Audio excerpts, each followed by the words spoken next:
I woke up at 7:30 in the morning as usual, a habit from when I worked double shifts and raised Jimena alone.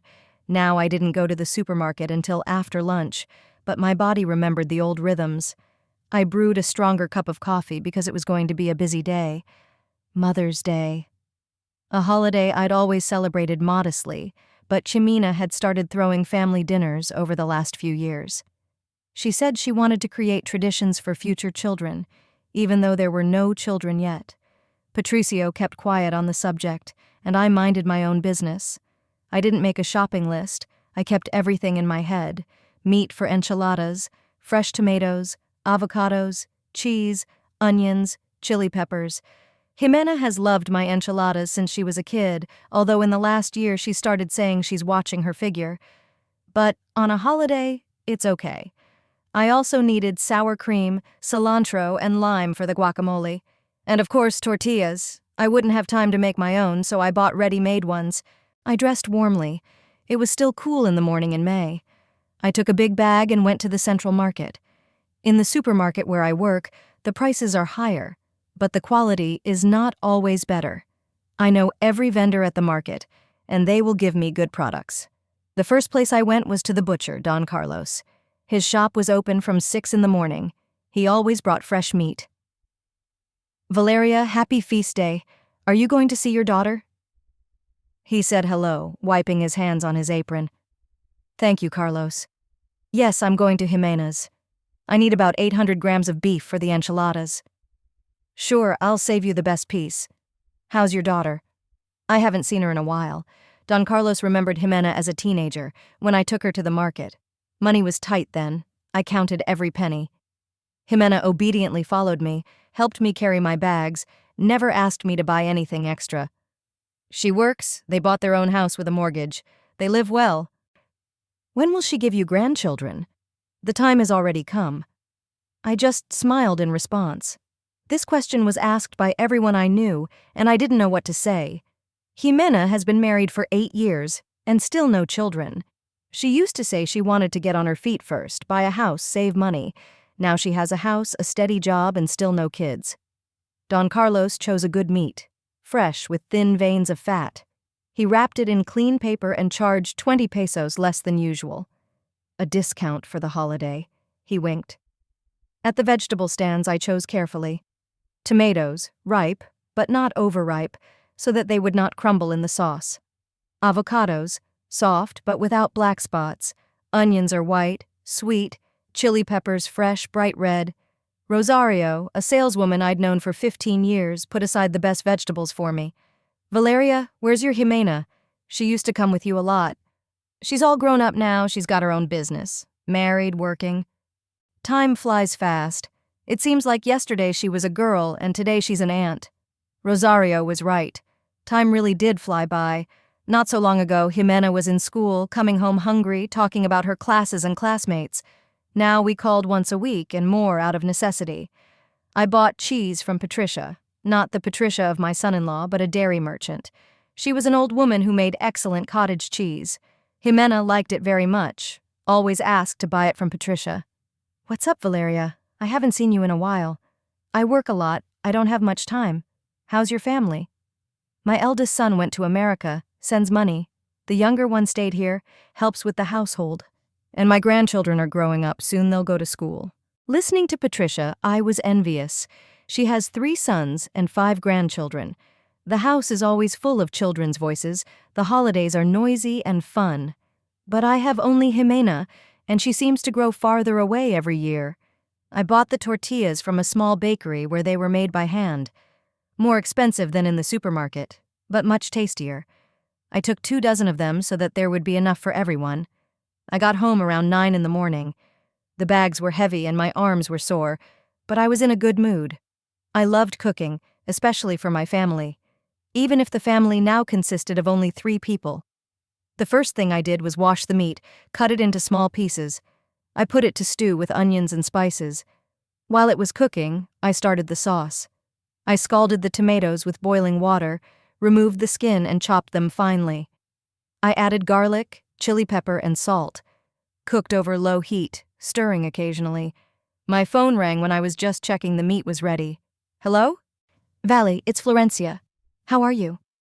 Are you getting ready for the party? Florencia Castellanos has been my best friend for 23 years. We met at a sewing class I took after my divorce. I thought then, maybe to find an additional income. I will learn to sew. I will work part-time at home. I finished the course, but did not sew to order. But I made a friend for life. Flor, hi. Yeah, I'm making enchiladas for Jimena. How about you? Any orders? I've got 3 wedding dresses I'm finishing this week. Young people are getting married. Just as long as they don't get divorced in a year, as is the fashion nowadays. Florencia worked as a home seamstress, specializing in wedding and party dresses. Her hands are golden, she embroiders beautifully, she knows modern styles.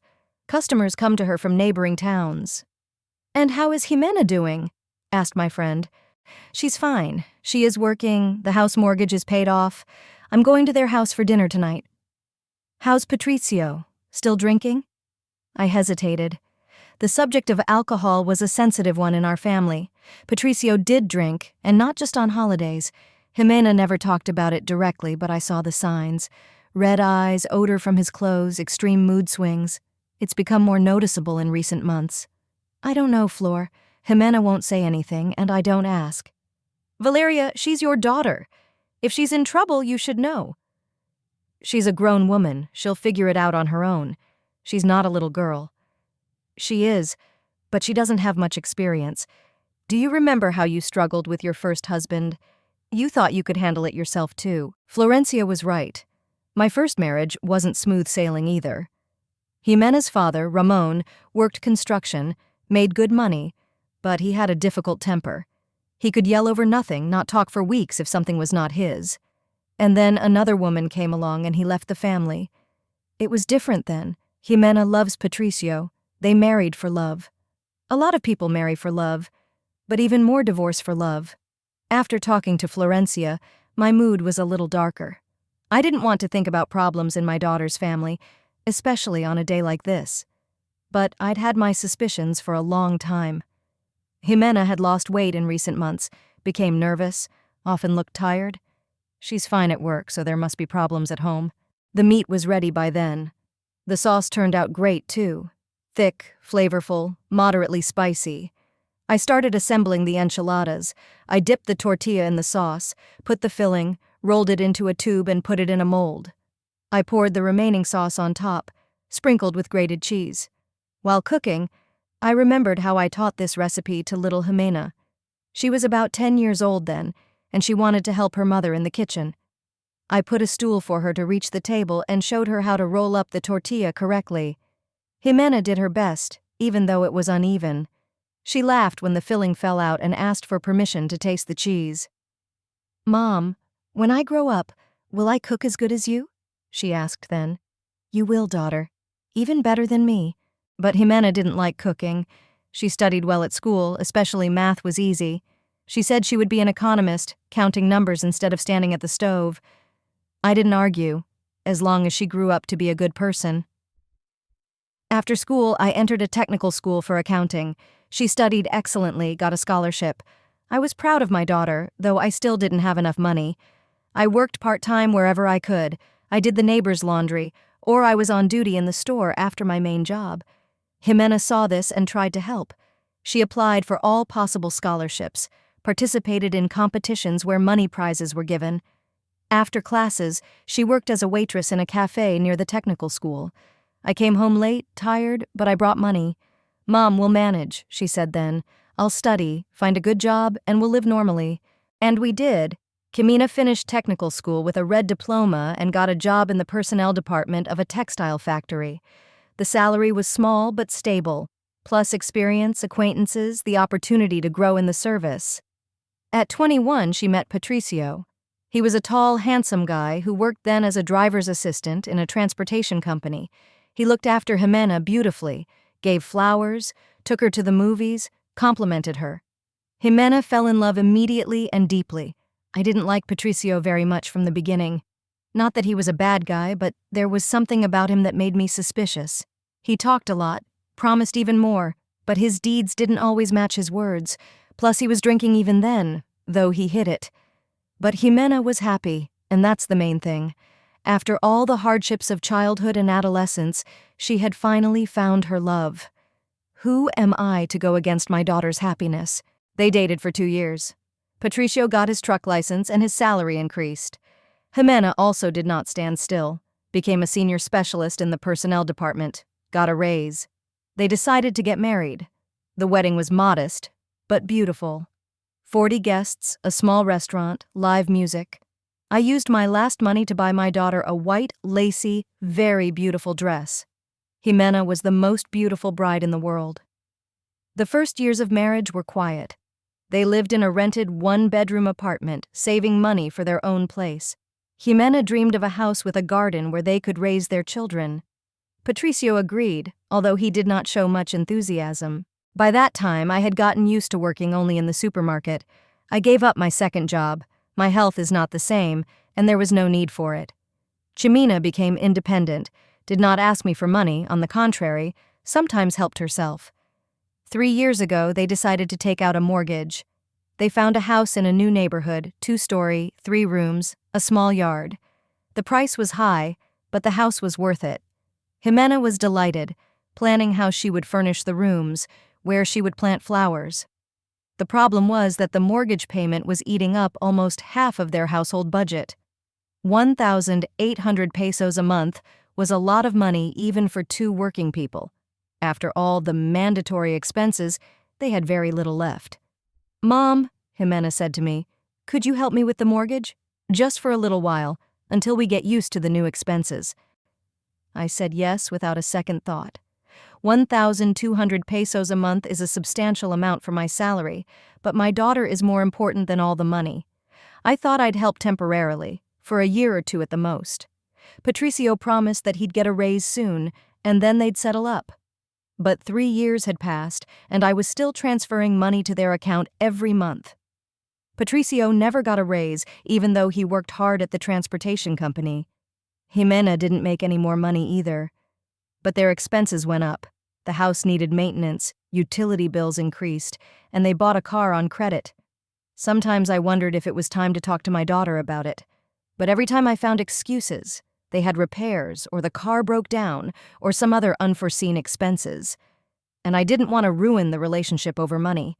The enchiladas turned out great, as always. I packed them in a big glass mold, covered them with foil. I also made guacamole. Mashed avocado, added onions, tomatoes, lime, salt. Jimena always asked me to make guacamole for enchiladas. As I cooked, I thought about the evening ahead. I wanted it to go well, without arguments or tension. Lately, our family get-togethers had gotten kind of stilted. Jimena was sweet, but she kept her distance. Patricio was silent, or talked too much. It felt like they weren't very comfortable with me. Maybe it was the money? Maybe they're embarrassed that they still can't handle the mortgage on their own? Or do they have other problems that I don't know about? At 3 o'clock in the afternoon, I called Jimena to confirm the time. "Jimena, what time should I arrive?" "7 will be fine, Mom. Patricio will be home from work by then." "That's great. The enchiladas are ready and I made guacamole." "Thank you. I'll see you later." Short talk, business talk. We used to be able to talk on the phone for hours about everything and nothing. Now it's just substance, nothing too much to say. After lunch, I took a nap. I didn't sleep well last night. I was worried about the holiday. I woke up at 5 and started to get ready. I took a shower, styled my hair, put on a little makeup. I put on my best dress, dark blue with a small floral print, which I bought for my niece's wedding 2 years ago.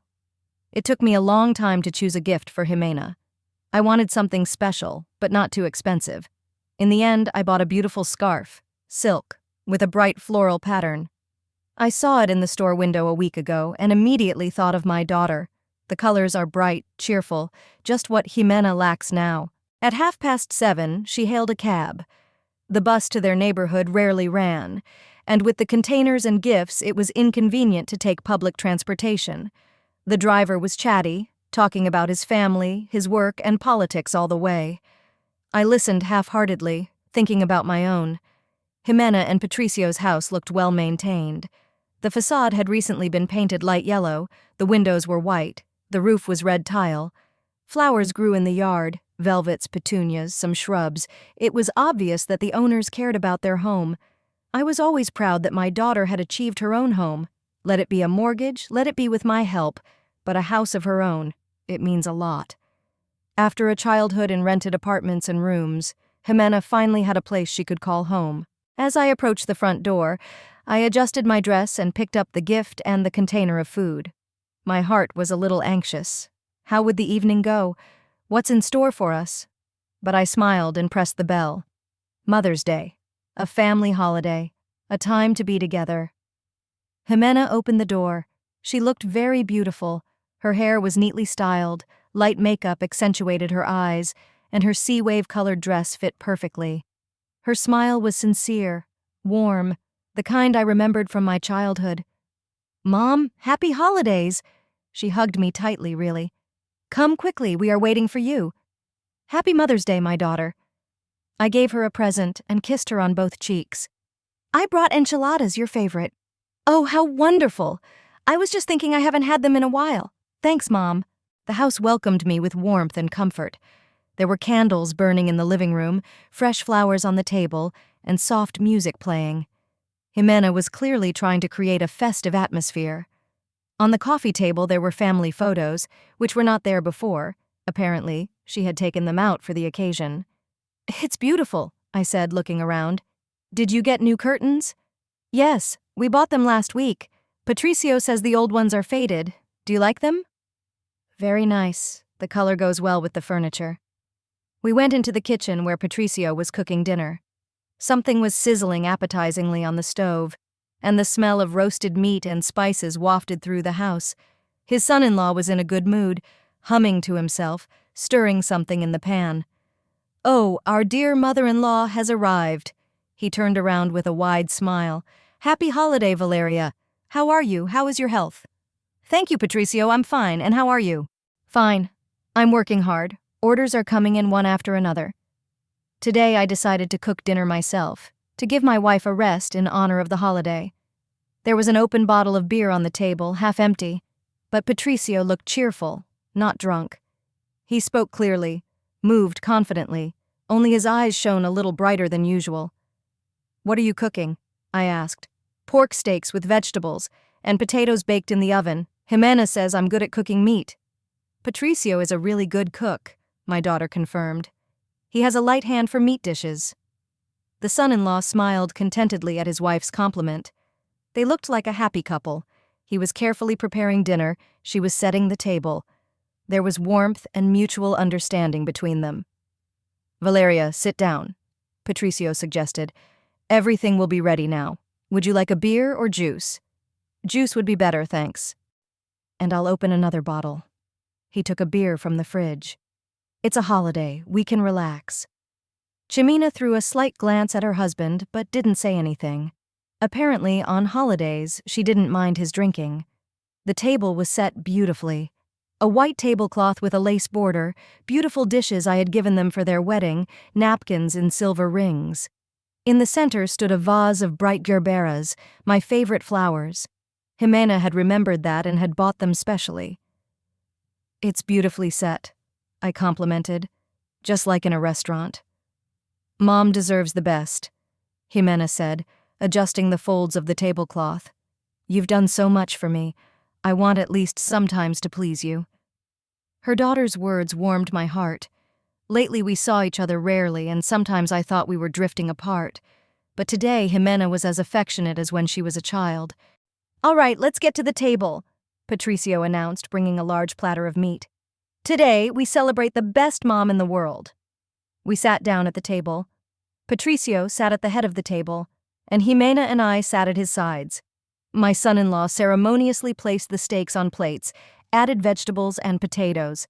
Everything looked appetizing and smelled delicious. "To our beautiful women," he raised a bottle of beer.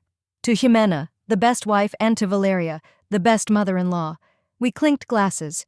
He with the bottle, Jimena and I with juice glasses. Patricio drank with pleasure, loudly put the bottle on the table, and started eating. "The meat is excellent," I praised, tasting the steak.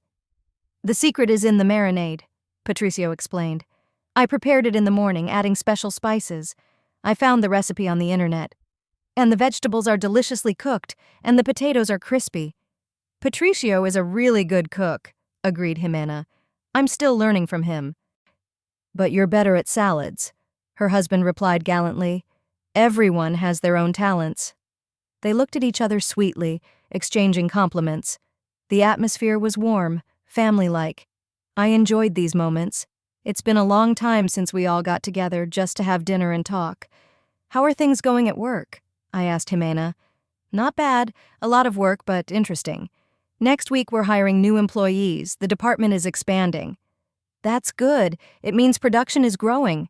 Yes, we're getting more orders. The director says he may increase bonuses this year. And I'm doing well too, Patricio joined in. I've got more regular customers recommending me to others. I made 3 long-distance trips last week. I made good money. He spoke with pride, and it was obvious that he was satisfied with his work. Patricio had always been a hard worker, but sometimes his alcoholism got the better of him. That's great, I said. It means things are getting better for you. Of course it is. Patricio took another bottle of beer. We are young, strong, we can work.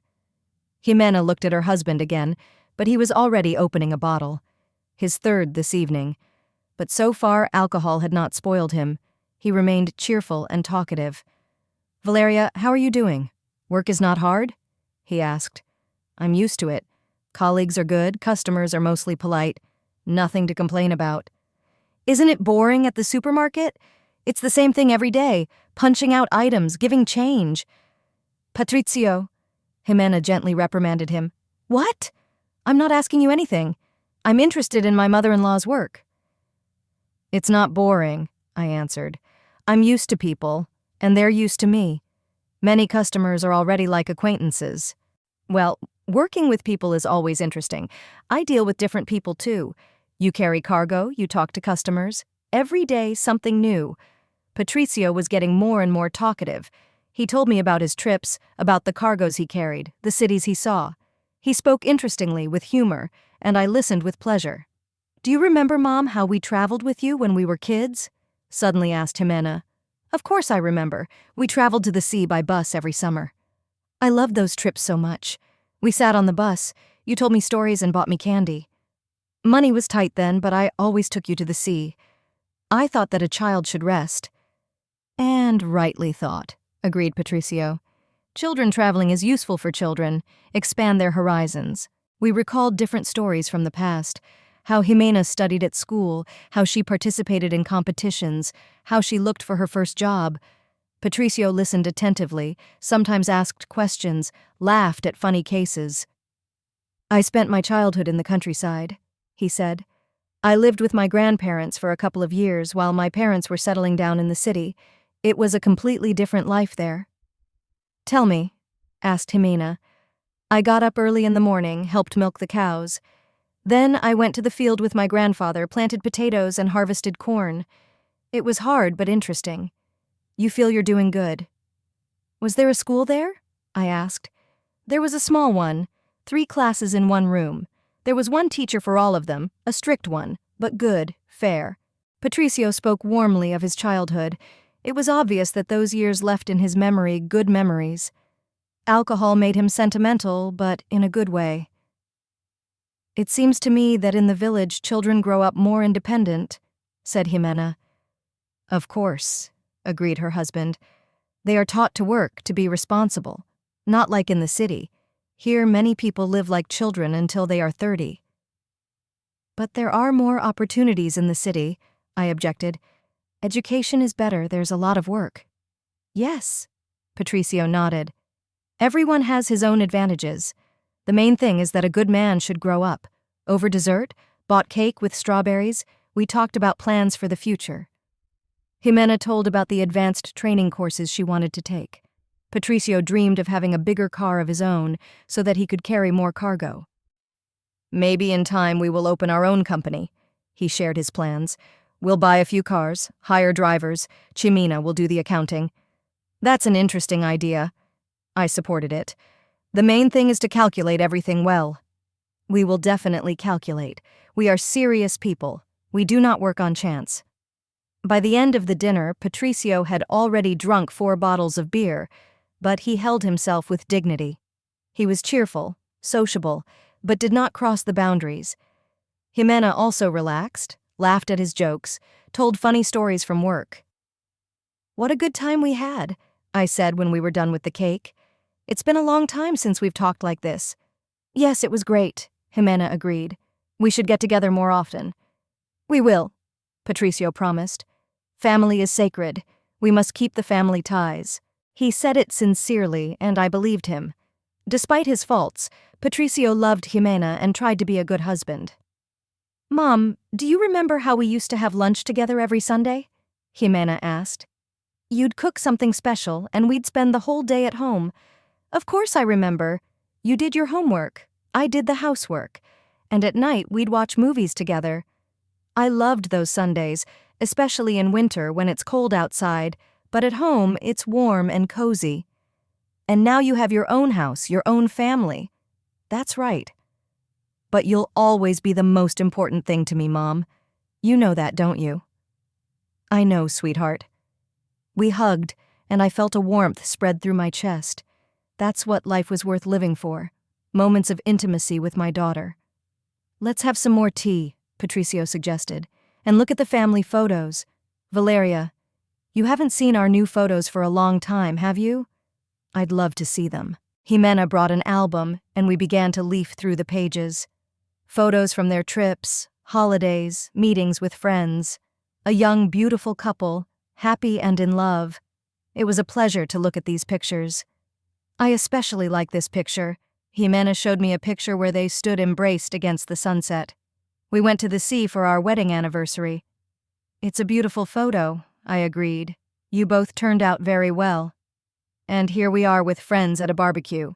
Patricio showed me another picture. "We had a good vacation then. The weather was great. We looked through the photos, remembered the events, discussed plans for new trips. The atmosphere was warm and friendly. I felt like a part of their family, needed and loved." We were finishing our tea and looking at the last photos when Patricio got up for another bottle of beer. His fifth this evening.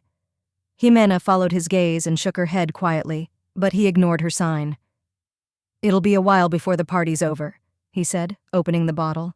"We have to celebrate properly." "Patricio, maybe that's enough for today?" Jimena suggested softly.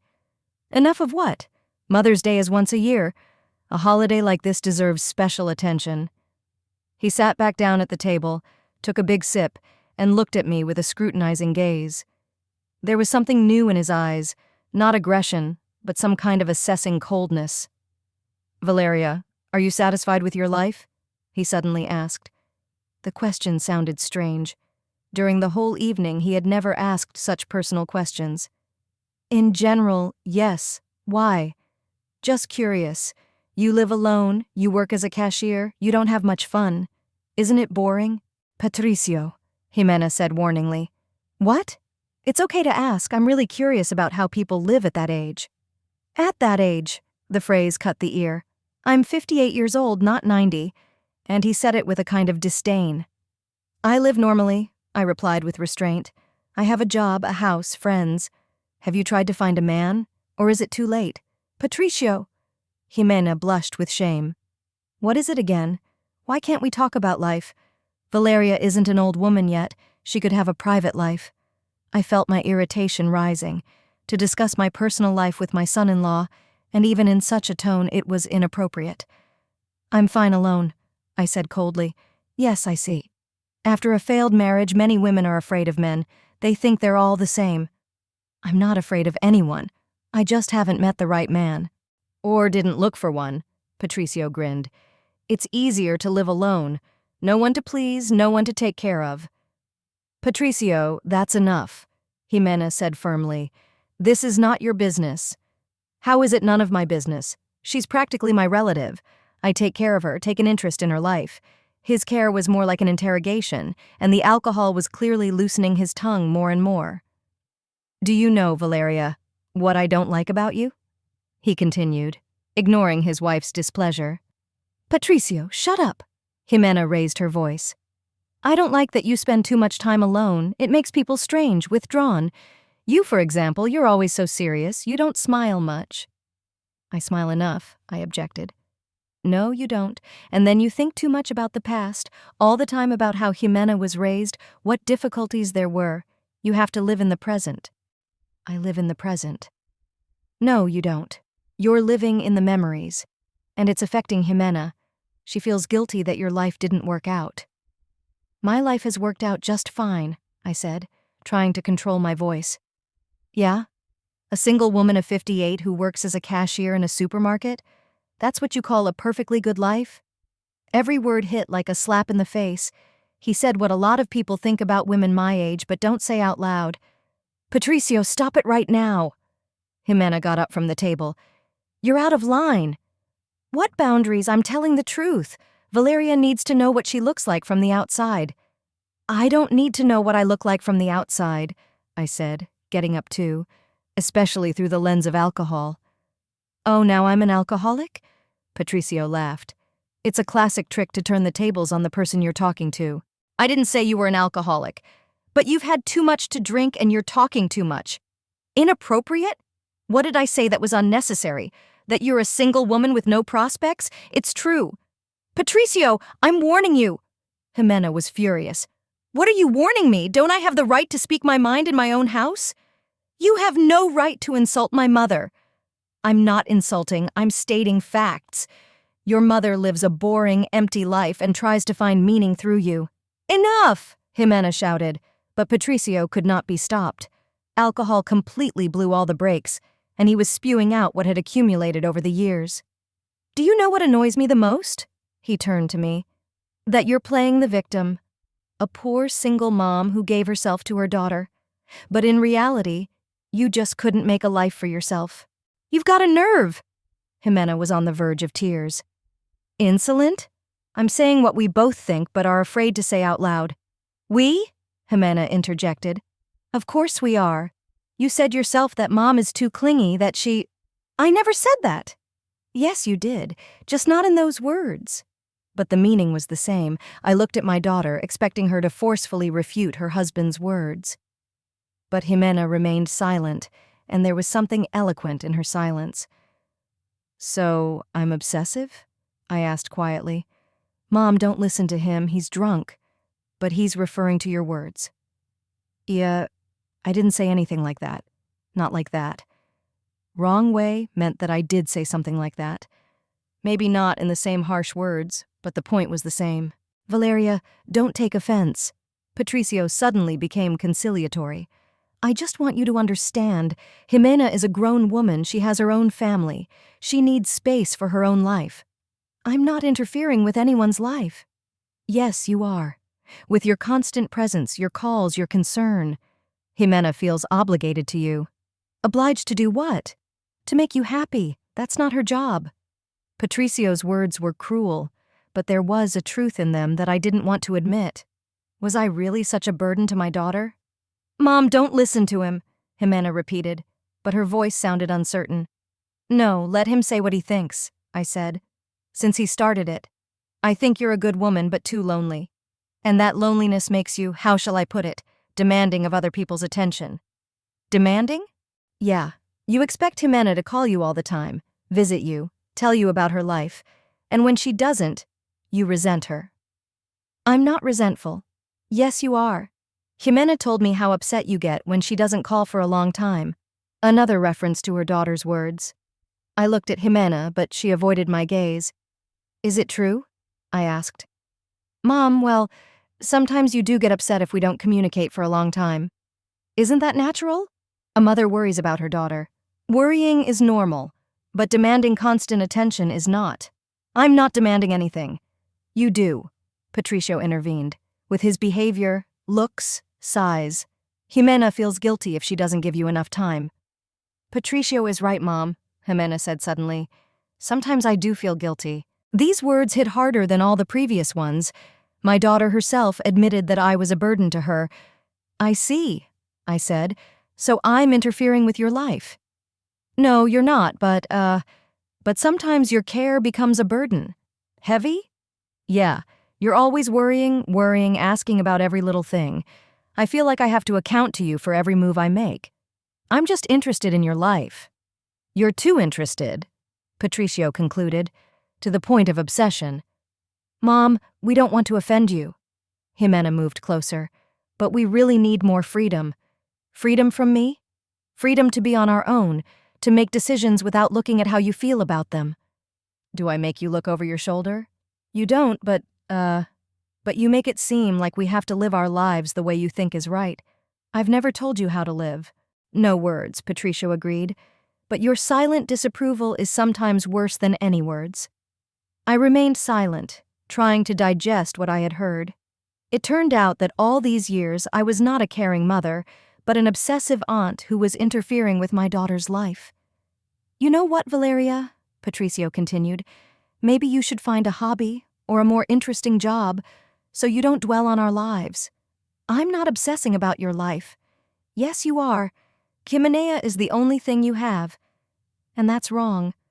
A daughter is the most important thing in a mother's life. It should be, but it's not the only thing. You have no other interests besides Jimena. I have interests. What interests? Patricio asked with defiance. I tried to answer, but the words wouldn't come out. Really, what did I do in my spare time? Work, home, occasional meetings with Florencia, and thoughts of my daughter. You see, Patricio concluded triumphantly, you have no interests. That's why you're hanging on to Jimena. I'm not hanging on my daughter. Yes, you are, emotionally, and it's hard on her. Mom, Jimena said quietly, Patricio may be a little harsh, but he's right about something. About what? That sometimes it's hard for me to be the only source of your happiness, the only source of happiness. So that's how my daughter saw our relationship. I see, I said again. So I'm a burden to you. Not a burden, Jimena said hastily. We just need more space. Space from our mother, from being overprotective. That's getting in the way. Mom, please don't take it so hard. We just want to have a healthier relationship. A healthy relationship is when a mother doesn't take an interest in her daughter's life? When a mother doesn't make her daughter's life her raison d'être, Patricio answered for his wife. What's wrong with the daughter being the meaning of the mother's life? What's wrong is that it's too much responsibility for the daughter, Jimena explained. I want to live my own life, not be your meaning of life.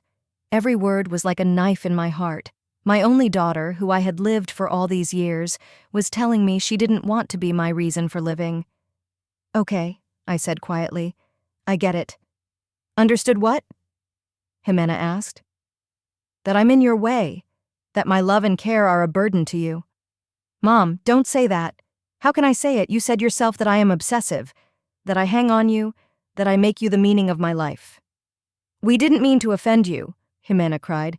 It's just what? Jimena was silent, wiping away her tears. Then suddenly she straightened up and looked at me with a new expression on her face. It's just that I didn't invite you to this party, she said quietly, but clearly. The words hung in the air. I didn't immediately understand their meaning. What did you say? I said I didn't invite you to Mother's Day. You asked for it. Jimena, Patricio started to say, but she interrupted him. No, let her know the truth. Mom, you called and said you'd come to the party. I couldn't say no, but I wasn't going to invite you. Why not? I asked, almost in a whisper. Because sometimes I just want to be with my husband, without having to entertain you, wondering if you're bored, if you're feeling well. I don't demand entertainment. Yes, you do. By your presence, you do. When you're here, I can't relax. I have to take care of you all the time. But I'm your mother. So? That doesn't mean you can come whenever you want. I come by invitation. On your own invitation, Jimena said stiffly. You decide you want to come, you come. And I have to pretend I'm glad. You don't enjoy my visits? Not always. Sometimes I want to be alone with my husband instead of having a family get-together. Oh, I see. So I'm not a part of your family. No, you're not, but I don't need you the way I used to. Those last words sounded like a judgment. I don't need you anymore. The daughter I'd birthed and raised said she didn't need me anymore. I stood up and walked silently into the hallway. I could hear voices behind me. Patricio was saying something to Jimena, and she was answering him, but I couldn't make out the words. I put on my jacket and picked up my bag. My hands were shaking. but I managed the zipper and the clasps. "Mom!" Jimena appeared in the hallway. I didn't answer. I opened the door and stepped outside. "Mom, I just wanted to tell you the truth. You're too involved in our lives." But I was already walking toward the gate, pulling out my phone to call a cab. I didn't turn around again. At home, I sat at the kitchen table and stared out the window for a long time. The street was quiet, with only the occasional car passing by. The usual evening silence of a small town that used to soothe me.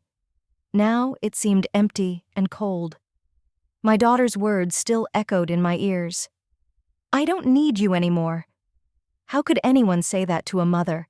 How could years of care and love be so easily crossed out? I made tea, but I wasn't thirsty.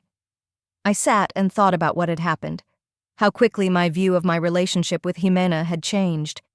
It turns out that all these years I was a burden that my daughter wanted to get rid of. Maybe Patricio was right. Maybe I really am too clingy, calling too much, taking too much interest in their lives. But is it wrong to love your own daughter? The phone rang. Jimena's name popped up on the screen. I stared at the ringing machine and didn't pick up. I didn't want to hear excuses or new reproaches. The call stopped, but a minute later it started again.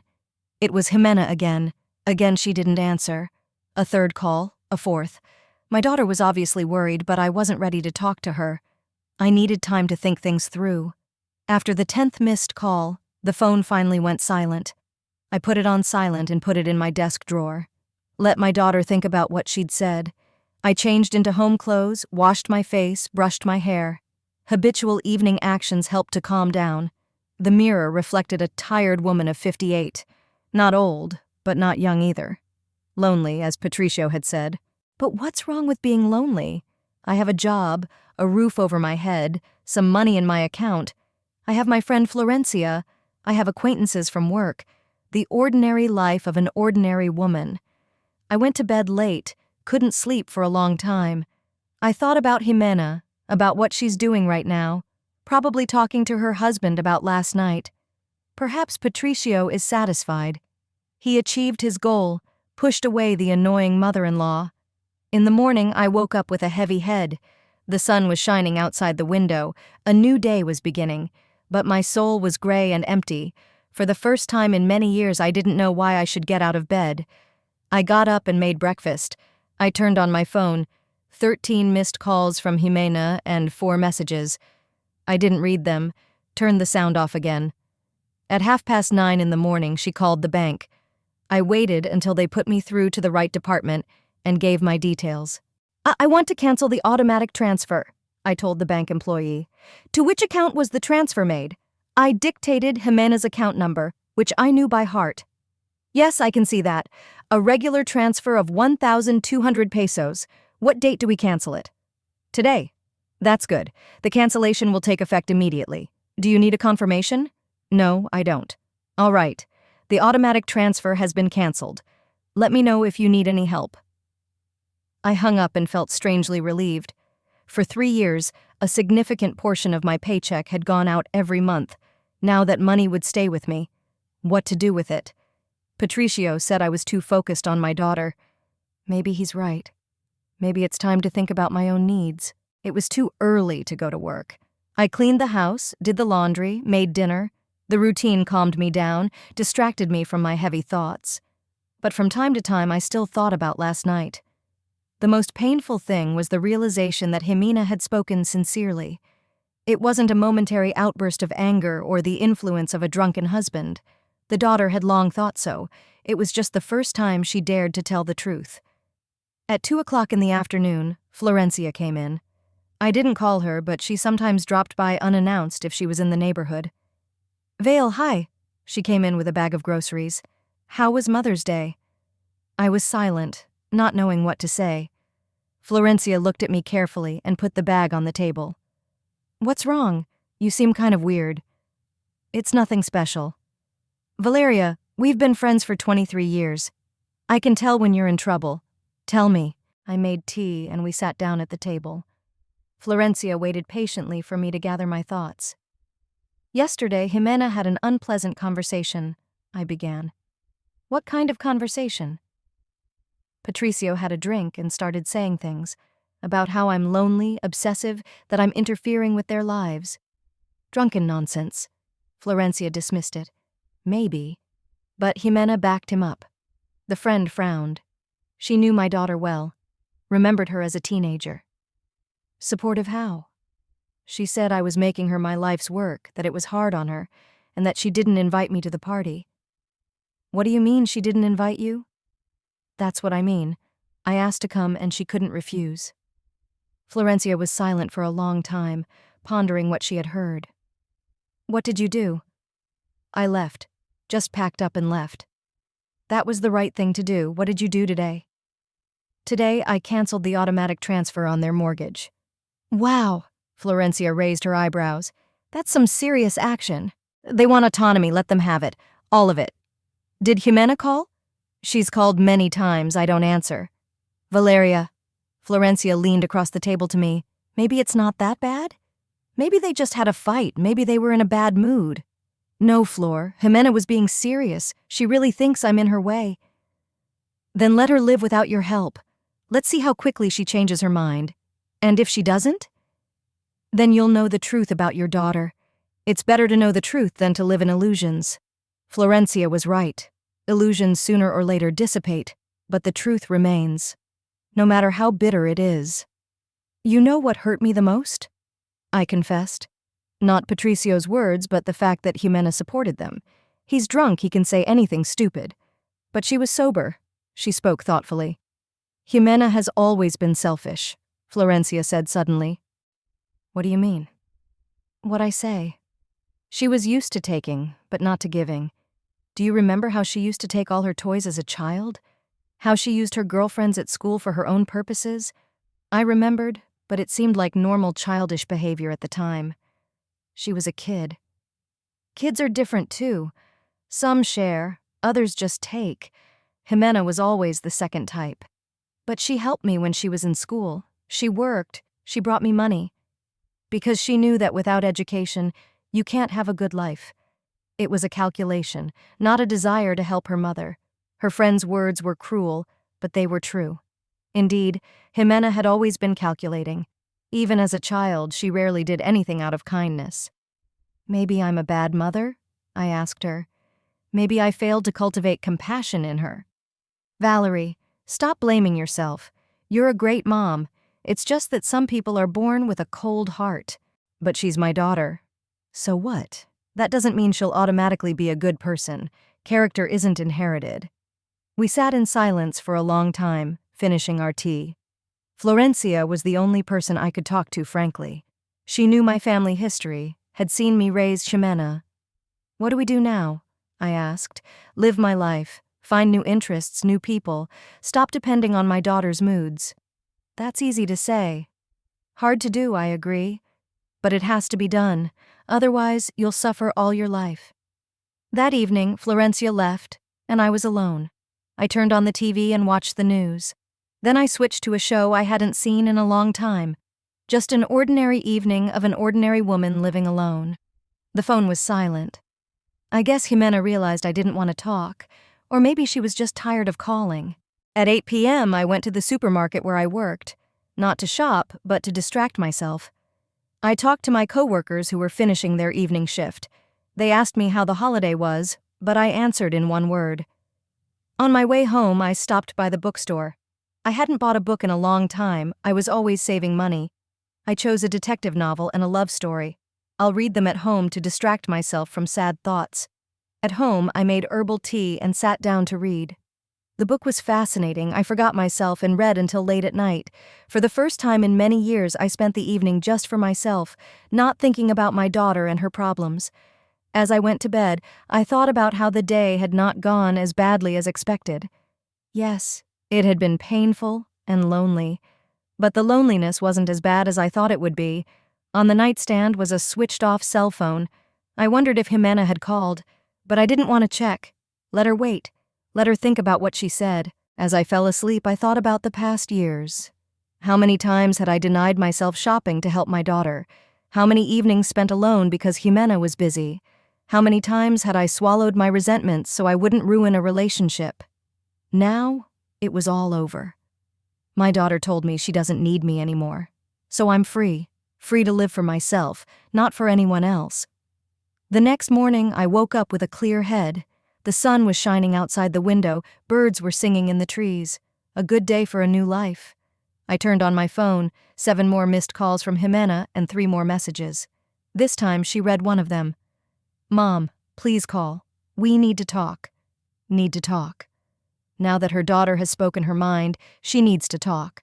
She probably wants to smooth things over, explain what she said. But there's nothing to explain. Everything has been said clearly enough. I erased the messages without reading the rest and turned off the sound again. Let Jimena live without a mother's care. Let's see how she likes it. I went to work with a light heart. For the first time in a long time, she didn't think about her daughter, didn't plan when to call her, what to tell her, just went to work like millions of other people. The cash register was easy to work at. Customers were polite. Time flew by. Colleagues noticed that I was calmer and asked me if something good had happened. "I was just in a good mood," I replied. And it was true. Despite the pain of my daughter's words, I was in a better mood. It was as if a heavy weight of responsibility for someone else's life had fallen off my shoulders. After work, I went to a cafe I'd been wanting to try for a long time. I ordered a coffee and a cake, sat by the window. I watched the passers-by, listened to the conversations at the neighboring tables, the ordinary life of ordinary people, of which I was also a part. A young couple at a neighboring table were discussing plans for the weekend.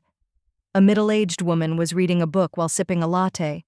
An elderly man was doing a crossword puzzle. They were all living their own lives, not dependent on the moods of adult children. Maybe it's time for me to learn to live like that.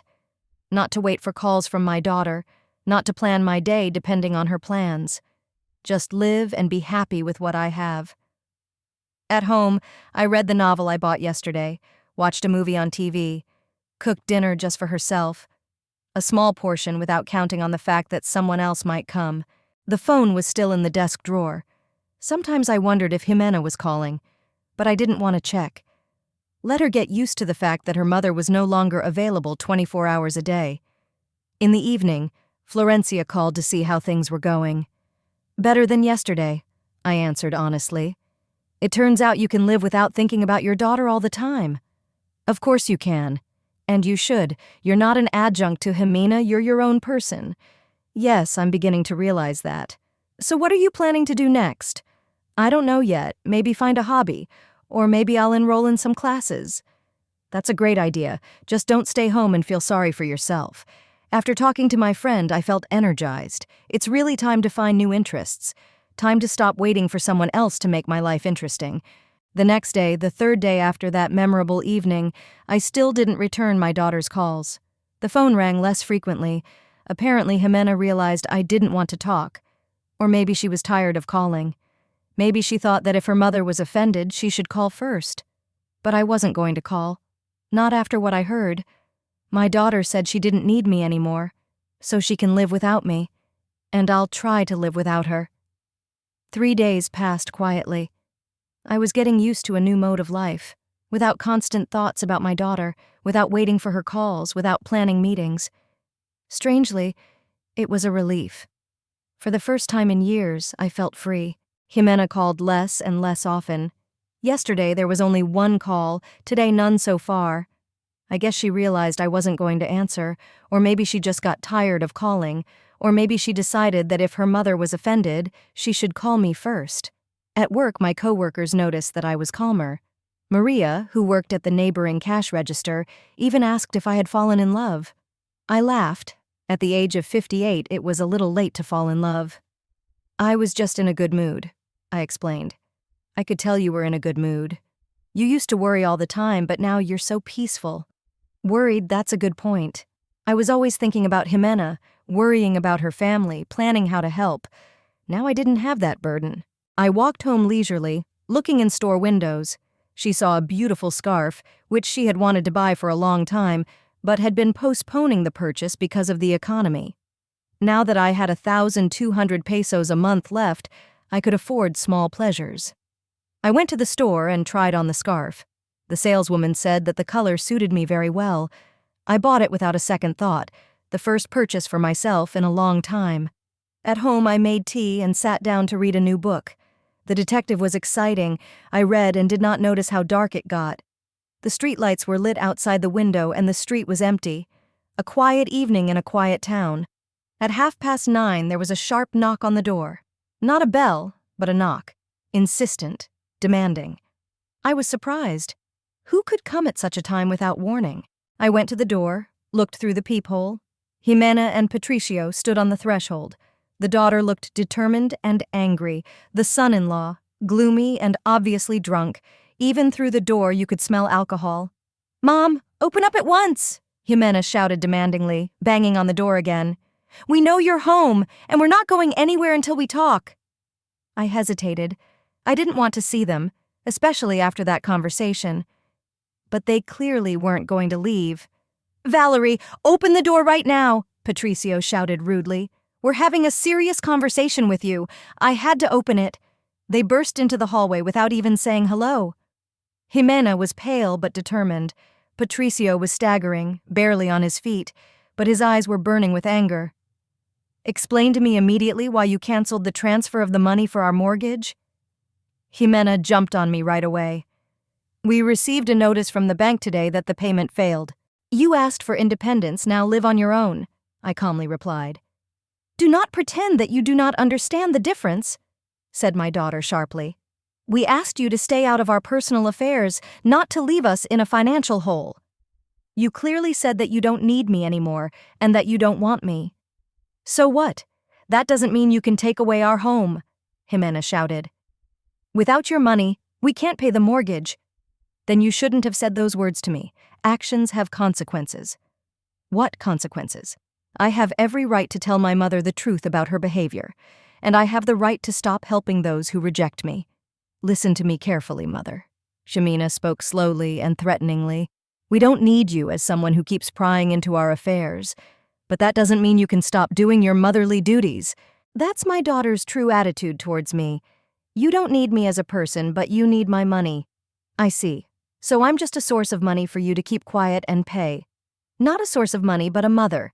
And a mother has a duty to help her children, regardless of personal grudges." "Until what age can children count on a mother's help?" "As long as they need it," Patricio intervened. "And we are in dire need of your money right now." "I don't need your insults, but I get them regularly." "Nobody insulted you," said Jimena. "We just explained to you the rules of normal communication." "The rules that I should give money and not ask questions?" "That's right. You are a mother, and your role is to support your children financially, not to teach them how to live." I looked at my daughter and didn't recognize her. Cold, calculating, unscrupulous. When did she become like that? "Jimena, do you realize what you're saying? First, you reject me as a human being, and then you demand that I fulfill my duty as a mother?" "Of course I do. I don't see any contradiction in that." She spoke as if she were explaining the obvious. "You can be intrusive and annoying, but you can still be my mother with all the responsibilities that come with it." "And what responsibilities do you have to me as a daughter?"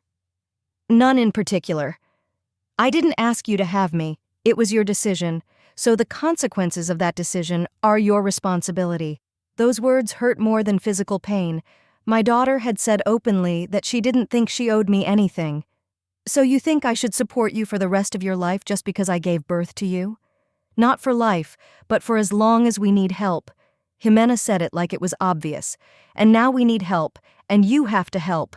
I don't owe anyone anything, especially those who don't respect me." "Respect and material help are different things," shouted Patricio. "We may not respect you, but you still have to give money." "Why should I?" "Because you're a mother, damn it."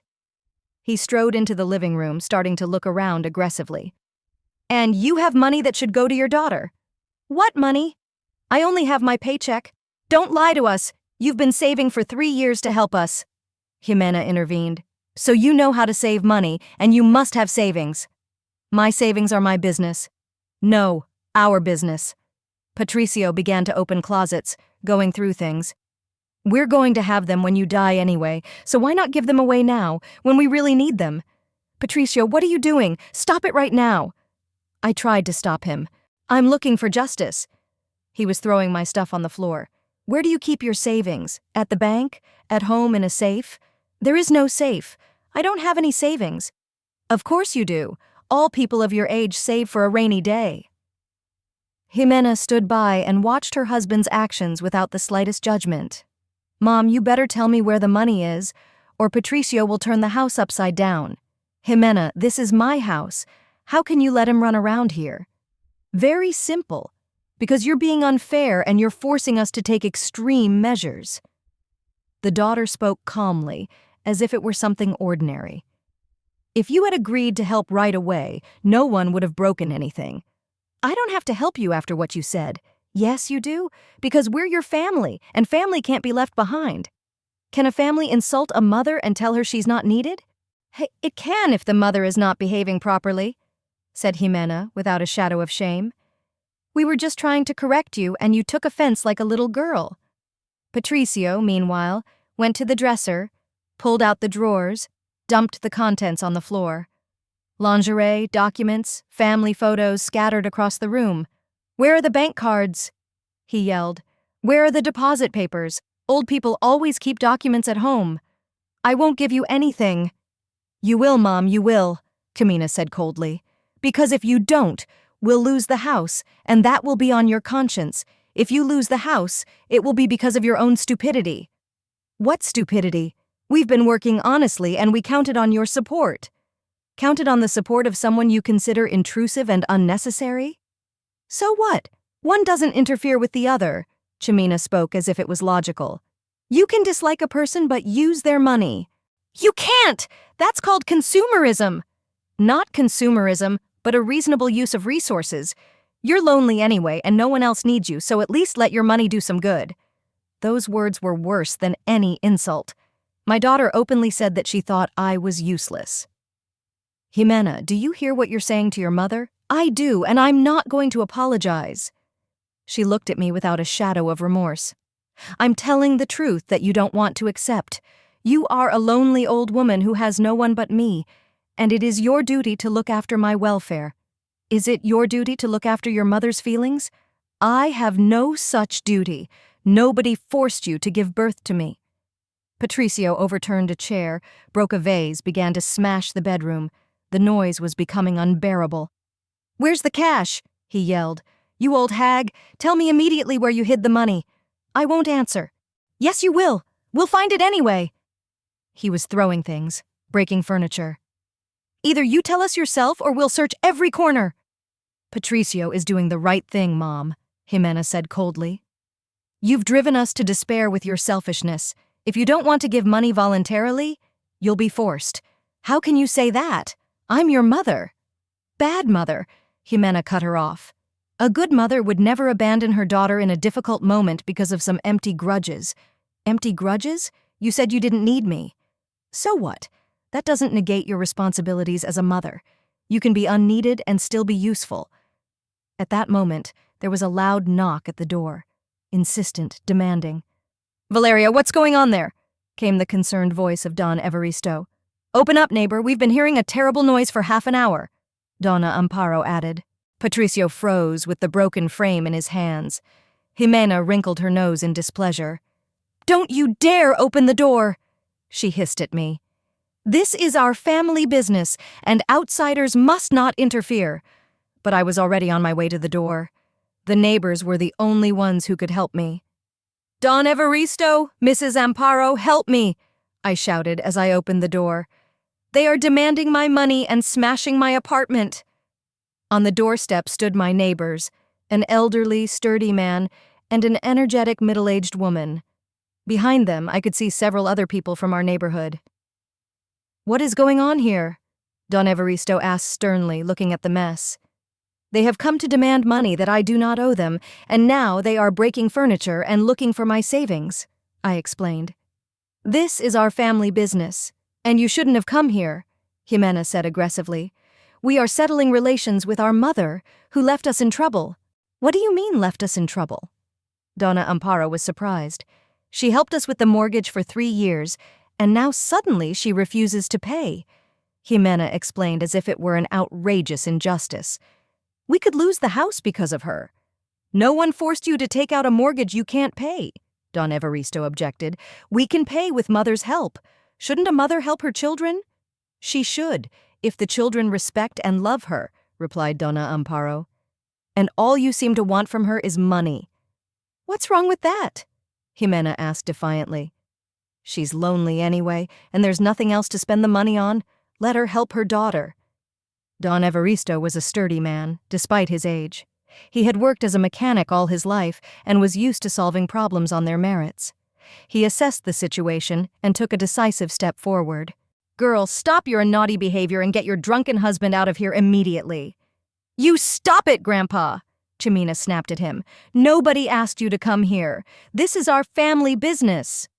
"When you wake up the whole house with your shouts, it is already the business of the whole neighborhood," Don Evaristo replied sternly. "We have the right to settle things with our own mother," said Jimena. "You have no right to tear up the house and disturb the neighbors." "We're not tearing up the house. We're just looking for what's rightfully ours." Two other men appeared behind Don Evaristo's back, his grown son and the neighbor's boy. They all looked determined. "Patricio, come out here at once," shouted Don Evaristo toward the bedroom. "Fuck off, old man," he replied, continuing to break something. "I haven't searched all the corners yet." "Now we'll take you out and you will quickly forget everything," threatened Don Evaristo's son. "Just try it," shouted Jimena. "We'll report you for lynching." "Go ahead, girl. Let's see who will be more interested in us or you." "Why us? We're not doing anything wrong." "What do you mean? Ransacking an apartment, intimidating an old woman." "We're not bullying. We're demanding justice from our own mother." Patricio came out of the bedroom with torn documents in his hands and an angry look on his face. "The cunning old woman had hidden everything so that it would be impossible to find," he said, swaying. "But we'll still make her give us our money." Don Evaristo lost patience. He grabbed Patricio by the jacket and resolutely dragged him towards the exit. "That's enough of this nonsense. Get out of here, both of you, right now. Get your hands off me, Grandpa."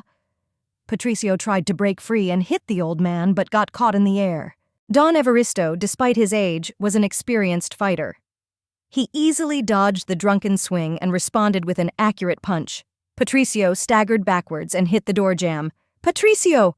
Jimena shouted and tried to help her husband. "How dare you hit him? I'll put you all in jail for assault, and we'll put you in jail for hooliganism," replied Don Evaristo's son, preventing Jimena from approaching her husband. "What hooliganism? We're defending our rights." "What rights do you have here? This isn't your house. This is my mother's house, so it's mine too." "It's not yours. Someone else's house, someone else's rules." Patricio tried to attack Don Evaristo again, but got hit even harder. His nose bled and he staggered backwards. "You're killing him!" Jimena screamed hysterically. "I'll call the police." "Call them, but explain to them why you came here," replied Donna Amparo. "We came for justice, for the money we're owed. No one owes you anything. Ungrateful daughter, I'm not ungrateful. I demand to fulfill my duty as a mother." The neighbors dragged the beaten Patricio into the street.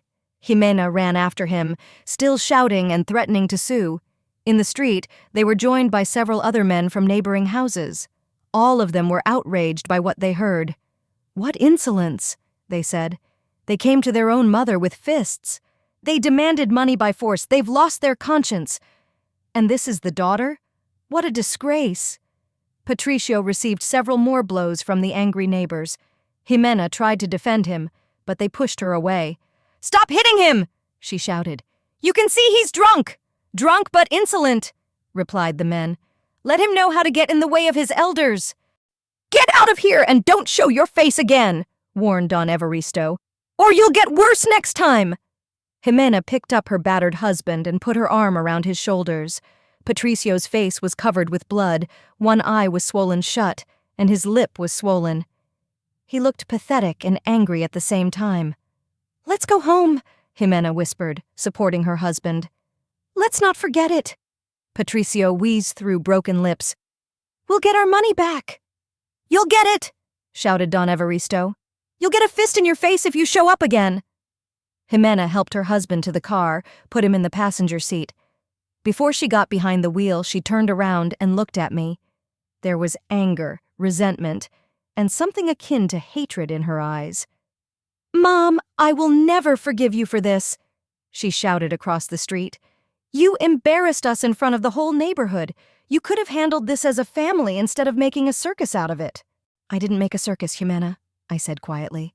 "Yes, you did. You betrayed your own daughter." She got in the car and started the engine. "And I don't want to know you anymore. I don't want to know you at all." The car sped away.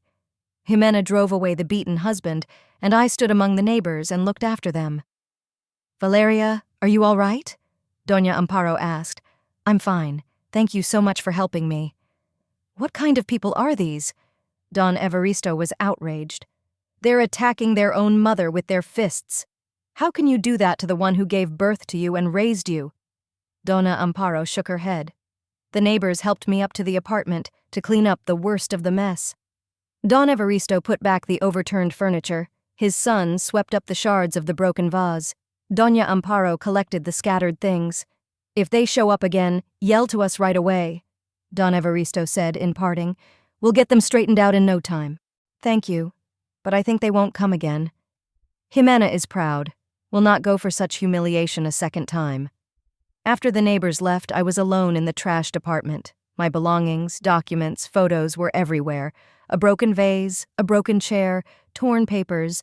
But the worst part was not the material damage. It was scary to realize that my only daughter finally showed her true face. Selfish, cruel, willing to do anything for money. I sat down in the chair and cried, not out of resentment, but out of grief. Grief for a daughter who was gone, who may never have been who I thought she was. Jimena's right about one thing. I'm really alone now. But it's better to be alone than with a daughter who only sees me as a source of money. Tomorrow I start a new life, a life for myself.